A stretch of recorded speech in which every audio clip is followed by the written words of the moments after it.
Olá, bom dia, graça e paz em nome de Jesus. Deus te abençoe neste sábado, dia 24 de agosto. Estamos começando mais um dia pela graça do Senhor. Eu quero te convidar a abrir a tua Bíblia, lá em Romanos capítulo 15, verso de número 14. Enquanto você encontra, nós vamos orar. Pai, nós queremos te dar toda a honra e toda a glória. Queremos te dar graças por esse dia. Pai, nós pedimos também perdão pelos nossos pecados. Perdoa-nos como nós temos perdoado aqueles que nos têm ofendido. E dá-nos entendimento da tua palavra por meio do teu Espírito. Prepara o nosso coração como uma boa terra, para que ali a tua palavra seja semeada, a tua palavra possa dar frutos na nossa vida, porque nós cremos no poder da tua palavra, Senhor. Porque a tua palavra traz à existência aquilo que não existe. Em nome de Jesus, amém e amém. Glória a Deus. Quero lembrar você que amanhã nós temos o culto de celebração às 19 horas e que daqui a pouco nós também temos o devocional com a pastora Ana. E agora, em Romanos capítulo 15, verso 14, nós ontem falamos um pouco sobre o início desse capítulo, onde Paulo ele chama a atenção dos irmãos dizendo, olha, vocês que são fortes na fé, vocês devem suportar as debilidades daqueles que ainda são fracos na fé. Sabe, amados, o amar o próximo como a nós mesmos, ser paciente, ser amoroso, falamos sobre isso ontem. E agora no versículo 14, ele vai continuar falando com essa igreja, que era uma igreja que conhecia a palavra de Deus, conhecia a doutrina da palavra de Deus. E ele então diz, e certo estou, meus irmãos, sim, eu mesmo a vosso respeito, de que estáis possuídos de bondade, cheios de todo conhecimento, aptos para vos admoestardes uns aos outros. Amados, aqui essas três palavrinhas aqui que são chaves nesse texto que fala sobre bondade. Bondade significa um sentido de caráter, de princípios morais, de odiar o mal, de amar o próximo como a nós mesmos. Amém? Também, outra palavra importante aqui nesse versículo é o conhecimento. Esse é o conhecimento da palavra. Como eu disse, a igreja em Roma, ela conhecia a doutrina, ela conhecia a palavra de Deus. E também, lá no versículo, a outra palavra importante aqui é o admoestar, que nós já falamos sobre isso, sobre exortar, admoestar, que ele tem o sentido de encorajar, de alertar também. Não só de encorajar, mas de alertar sobre os perigos, sobre o caminho, para qual é o caminho que a palavra de Deus aponta. Amém? Versículo de número 15. Entretanto, vos escrevi em parte, mais ousadamente, como para vos trazer isto de novo à memória, por causa da graça que me foi outorgada por Deus. Veja, como servo de Deus aqui, é isso que Paulo está dizendo, olha, eu sou um servo de Deus. Amém? Ele vai falar principalmente no versículo de número 16, quando ele se denomina ministro de Cristo Jesus. Como ministro de Cristo Jesus é uma posição de servo, aquele que está ali para servir, aquele que está ali para ensinar a palavra, para ensinar a igreja, ensinar os fundamentos da fé, falar sobre Cristo que morreu na cruz por mim e por você e ressuscitou o terceiro dia pela aprovação do Pai, para que todo aquele que nele crê não pereça, mas tenha vida eterna. Então, no versículo 15, que nós acabamos de ler, ele está fazendo esta exortação à igreja, para que a igreja não seja negligente. Porque nós temos que tomar cuidado, amados, de não perder aquilo que nós já recebemos. Sabe quando nós aprendemos algo, quando, por exemplo, o pai ensina algo para o seu filho, aquilo deve ser guardado no seu coração para ser praticado durante toda a vida, não ser esquecido. É isso que Paulo está dizendo. Olha, cuidado para vocês não serem negligentes e esquecerem da verdade que vocês receberam, seguindo outros caminhos. Versículo 16. Para que eu seja ministro de Cristo Jesus entre os gentios, no sagrado encargo de anunciar o evangelho de Deus, de modo que a oferta deles seja aceitável. Paulo, como ministro, como servo, então ele pregava a palavra para que as pessoas reconhecessem Jesus como seu Salvador. Amém? Para que elas se arrependessem, convertessem os seus caminhos, andassem na palavra. E então esta multidão a que Paulo pregava e ensinada era como uma oferta aceitável a Deus, porque agora eles não andavam mais como os pagãos, mas andavam segundo Cristo, segundo a palavra de Deus, uma vez santificada pelo Espírito Santo.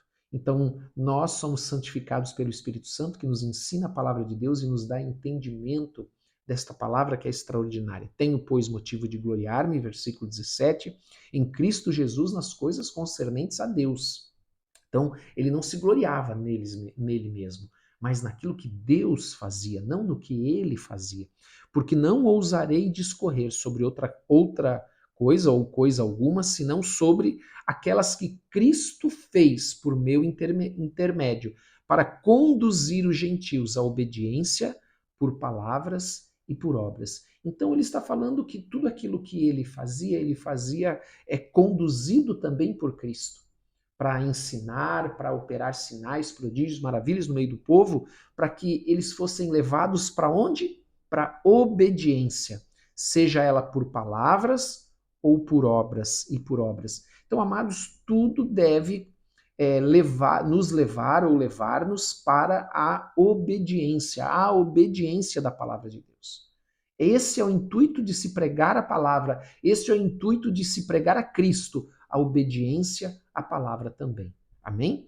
Por força de sinais e prodígios, pelo poder do Espírito Santo, de maneira que, desde Jerusalém e circunvizinhanças até o Ilírico, tenho divulgado o Evangelho de Cristo. Então,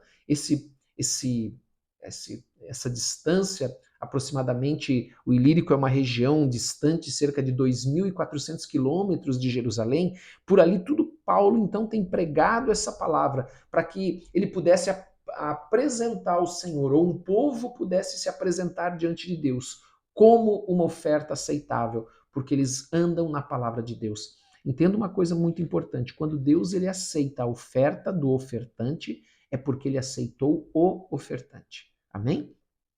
Versículo 20. Esforçando-me deste modo por pregar o evangelho não onde Cristo já for anunciado, mas para não edificar sobre fundamento alheio. Então Paulo ele tinha um ministério, esse ministério evangelístico, missionário de Paulo, ele tinha esse cuidado de pregar onde as pessoas ainda não tinham escutado, não tinham ouvido ainda o evangelho das boas novas, a mensagem da cruz. Então era para esses lugares que ele se dirigia para pregar a palavra ali. E esse era o cuidado que ele tinha. Se você sabe, se você nos acompanhou lá no livro de Atos, você vê que o método de Paulo com Barnabé, ou Paulo com Silas e Lucas, eles também, podemos citar aqui Marcos, podemos lembrar que Paulo também ele ia para todos os lugares pregando a palavra. Então, no primeiro momento, ele entrava na sinagoga, anunciava aos judeus. Então, quando ele era rejeitado pela maioria, ainda que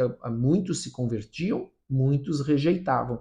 Ele então era expulso da sinagoga e ele então naquela mesma cidade, ele pregava para os gentios, até que, como sempre acontecia, ele também era expulso da cidade e ali então ficava já um povo convertido a Cristo. Um povo que conheceu a mensagem e entregou sua vida. Uma igreja começava ali. Mas esse era sempre o procedimento missionário de Paulo: pregar na sinagoga, depois pregar na cidade para os gentios. Então ele continua: antes, como está escrito, hão de vê-lo aqueles que não tiveram notícia dele. Está falando de quem? Daqueles que nunca ouviram a mensagem da salvação, as boas novas, principalmente os gentios pagãos. Amém? E compreendê-lo os que nada tinham ouvido a seu respeito. Então a preocupação de Paulo era sempre pregar Cristo para aqueles que ainda não ouviram a mensagem das boas novas, o evangelho da salvação. Amém? Então nós precisamos ouvir nesse texto o que, pastor? Que Paulo ele tinha essa preocupação de que as pessoas andassem na palavra do Senhor, porque Paulo sabe que Deus é santo. E sendo santo, nós temos que nos moldar a palavra de Deus. E não é a palavra de Deus que se molda as nossas vidas. Nós não podemos ser negligentes com aquilo que nós temos escutado e ouvido da palavra de Deus, mas fiéis praticantes dela. Amém? Então Paulo estava ali admoestando, encorajando, mas também alertando exortando aquela igreja a esse respeito, ciente de que eles conheciam a palavra de Deus, de que eles conheciam o evangelho das boas novas, mas para que eles não se afastassem, ou para que eles não tratassem isso como algo comum. Amém? Vamos orar? Eu quero convidar você a orar. Vamos fechar os olhos, por gentileza. Pai, em nome de Jesus, nós queremos te agradecer por esse dia que está começando. Pedimos que o Senhor nos dê entendimento e sabedoria da tua palavra, conhecimento, para que possamos colocar ele em prática nas nossas vidas em todo momento e andar sempre no teu caminho.